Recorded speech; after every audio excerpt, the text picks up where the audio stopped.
जय श्री राम। शंखनाद में आपका स्वागत है। सुप्रीम कोर्ट ने भारत में बांग्लादेशियों और रोहिंग्याओं को बसाने की जिम्मेदारी ले ली है और जमीन पर कब्जे का एक बहुत बढ़िया फॉर्मूला भी दे दिया है कि आप किसी तरह से भारत की सीमा में घुसपैठ करके आओ और फिर यहाँ घुसपैठियों को बसाने वाले रैकेट की मदद से किसी सरकारी जमीन पर कब्जा कर लो, वहां रहने लगो और जो तुष्टीकरण वाले नेता है उनकी मदद से आधार कार्ड बनवा लो। इसके बाद जब सरकार आए अपनी जमीन खाली कराने तो सुप्रीम कोर्ट पहुंच जाओ और वहां मानवाधिकार के नाम पर, मानवीयता के नाम पर पुनर्वास योजना के तहत बढ़िया मकान पालो। अब इस ये नीम लगी ना फिटकरी रंग भी चोखा आए वाला फॉर्मूला जो सुप्रीम कोर्ट ने दिया है घुसपैठियों को, अब वो बड़े स्तर पर इस्तेमाल होने वाला है, क्योंकि सुप्रीम कोर्ट ने हल्द्वानी में बनभूलपुरा में जो रेलवे की जमीन पर अतिक्रमण हुआ था उसको लेकर ऐसा फैसला सुनाया है जिससे अतिक्रमणकारियों के सिर्फ हौसले बढ़ने वाले हैं। मानवीयता का कोई लेना देना नहीं है, क्योंकि मानवीयता वाले खुद भी कुछ कानूनों का पालन करते हैं। जो जबरदस्ती कब्जा करते हैं उनके लिए मानवीयता नहीं होती है, उनको कब्जे की सजा मिलनी चाहिए। लेकिन सुप्रीम कोर्ट ने उनको तो गिफ्ट में घर दे दिया है और हल्द्वानी में जो उत्तराखंड सरकार है उससे कहा है, मुख्य सचिव को कहा है कि जो बनभूलपुरा में रेलवे की जमीन पर अतिक्रमण हुआ है 29 एकड़ की जमीन है, जिसमें 4000 से ज्यादा परिवार रहते हैं और 50,000 करीब उसमें यहाँ मिलाकर कुल मिला के लोग रहते हैं, जिनमें अधिकतर मुसलमान हैं। तो सुप्रीम कोर्ट ने कहा है कि जो उत्तराखंड सरकार है वो केंद्र सरकार के साथ बैठकर इस बात की योजना बनाए कि कितने लोग प्रभावित हो रहे हैं, कितने परिवार प्रभावित होने वाले हैं और उनको कहाँ पुनर्वास किया जा सकता है, उनको और कहाँ पर जमीन या घर दिलाया जा सकता है। 4 हफ्ते में ये पूरी योजना बना के लाए, कितनी जमीन आप उसमें से लोगे, कितनों को हटाओगे और उन्हें कहाँ पर कैसे बसाओगे, ये सुप्रीम कोर्ट जानना चाहता है और ये आदेश दे दिया गया है। अब इससे जो अतिक्रमण जिन लोगों ने किया था उनमें तो खुशी की लहर है ही और होनी भी है, क्योंकि उन्हें बिना पैसा खर्च किए एक बढ़िया मकान मिल जाएगा पुनर्वास योजना के तहत, या जमीन ही मिल जाएगी, क्योंकि कब्जा करने वालों का तो ये तरीका ही रहा है। और ये कोई नई बात इस तरह की नहीं है कि कब्जा करने वाले 2-2, 3-3 जगह मकान लेकर रखते हैं, कभी कहीं कब्जा कर लेते हैं, वहां से हटाया जाता है, फिर दूसरी जगह जमीन दी जाती है, फिर कहीं और कब्जा कर लेते हैं। उनका जीवन ही कब्जे और जमीन पाने में निकलता है और यही स्थिति अब यहाँ पर देखने को मिल रही है रेलवे की जमीन पर, क्योंकि अमूमन जो ये सब चीजें होती हैं वो किसी ऐसी सरकारी जमीन पर होती है जिसका पता नहीं होता है किस विभाग की है। लेकिन जो रेलवे की जमीन है जो साफ साफ है उस पर ही ये कह दिया गया है कि नहीं, अब रेलवे ही बसाए उन्हें, क्योंकि रेलवे की जमीन जिसको पहले ही नुकसान हुआ है वही अब उनको बसाए।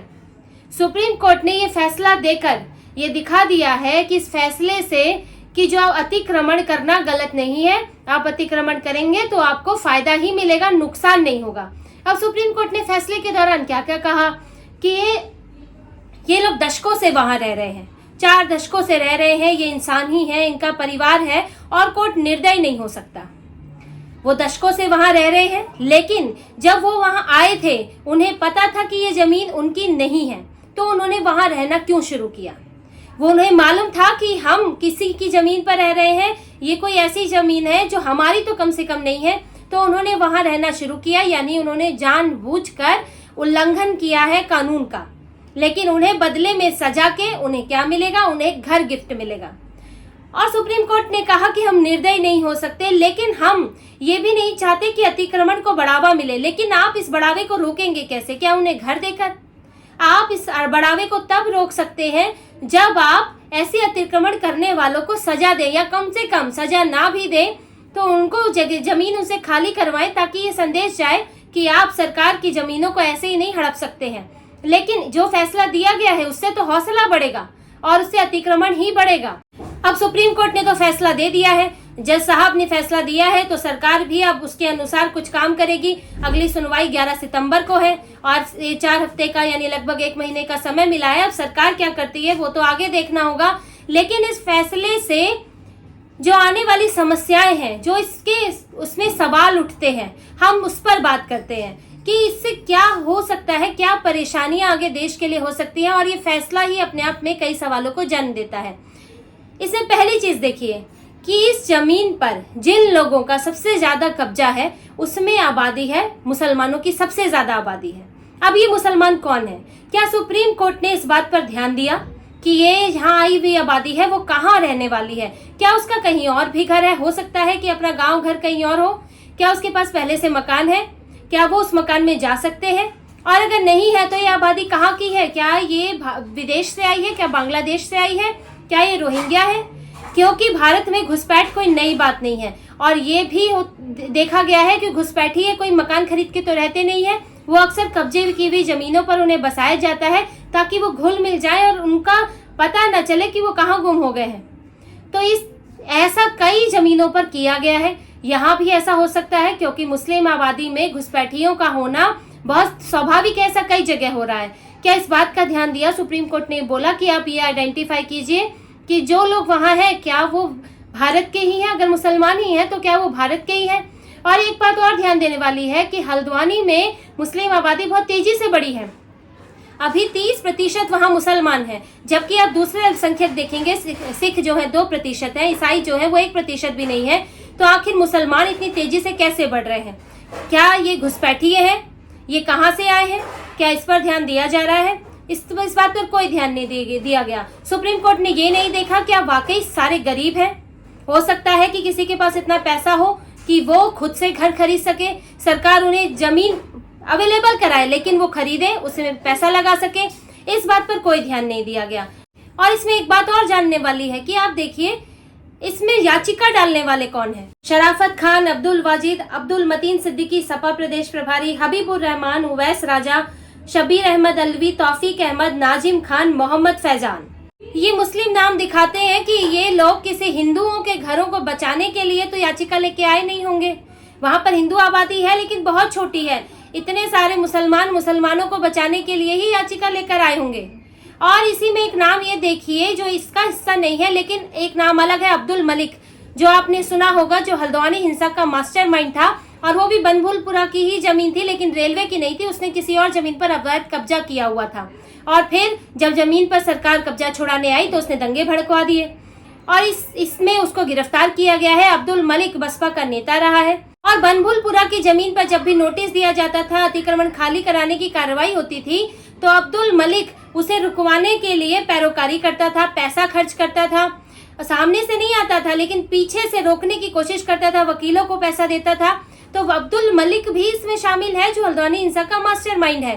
तो ये पूरा आप इस सिस्टम को समझिए कि ये सिस्टम है कि बाहर से लोग लाओ, उन्हें बसाओ और फिर उन्हें पक्के मकान दिलवाओ और पूरा इकोसिस्टम इसमें मदद करता है।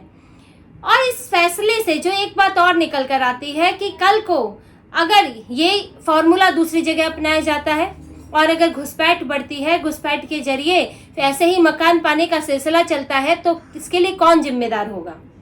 क्या इसे रोकने के लिए सुप्रीम कोर्ट ने विचार किया कि ये फैसला गलत नज़ीर ना बने? क्या इस पर सोचा? क्या ये सोचा कि जिन लोगों ने अवैध कब्जा किया था उनको इसका कोई सबक मिले, जिन अधिकारियों ने इस पर कब्जा होने दिया उन्हें सबक मिले? क्योंकि कहा जा रहा है कि 4 दशक से यहाँ पर ये लोग बसे हैं। किसकी सरकारें थी 4 दशक से? सन 2000 में तो उत्तराखंड ही बना है, यानी कि पहले यूपी का हिस्सा था। किसकी सरकारें थी? अधिकतर कांग्रेस की सरकार थी, उसके बाद सपा बसपा की सरकार रही है। इन्होंने बसाया क्योंकि ये सभी तुष्टीकरण वाली पार्टियां हैं, लेकिन इन पर कोई सवाल नहीं। जिन्होंने बसा दिया, जिन्होंने रेलवे की जमीन पर विवाद खड़ा कर दिया, उन पर कोई सवाल नहीं। सो बस जज साहब ने मानवीयता के आधार पर फैसला दे दिया। और ये फैसला देने वाले जजेस के बारे में भी आपको थोड़ा बताते हैं। ये 3 जजों की बेंच थी जिसमें थे जस्टिस सूर्यकांत, जस्टिस दीपांकर दत्ता और जस्टिस उज्जवल भुइयां। अब जस्टिस सूर्यकांत वही हैं जिन्होंने नुपुर शर्मा को, जब वो राहत मांगने गई कोर्ट से कि उनके खिलाफ कई FIR दर्ज हुई है, उन्हें एक जगह कर दिया जाए, तो जस्टिस सूर्यकांत ने उन्हें कहा था कि आप देश की सुरक्षा को खतरा है, आपने देश में अराजकता पैदा कर दी है।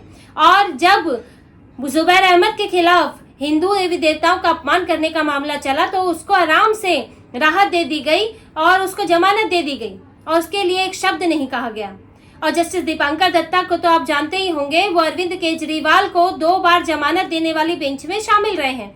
तो सुप्रीम कोर्ट की मेहरबानियां जो है वो जारी है। हम देख चुके हैं पिछले कुछ समय में अरविंद केजरीवाल को 2 बार जमानत मिल गई। अभी कांवड़ यात्रा में सरकार का पक्ष सुने बिना एक तरफा जो स्टे दे दिया गया।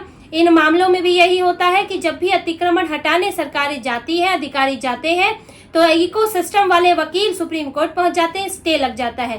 प्रशासन का वक्तव्य, प्रशासन से पूछा ही नहीं जाता कि आखिर वो अतिक्रमण क्यों कर रहा है, उसका पक्ष नहीं लिया जाता, सीधे स्टे लग जाता है।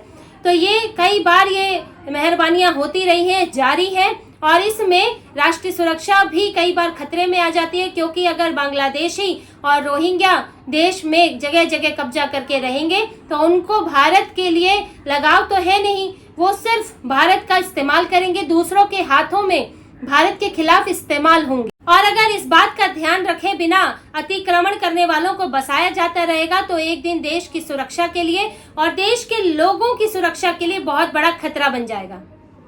तो इसी तरह की और खबरें और विश्लेषण आपके लिए लाते रहेंगे। हमसे जुड़े रहिए, सब्सक्राइब कीजिए, कमेंट कीजिए। बहुत बहुत धन्यवाद। जय श्री राम।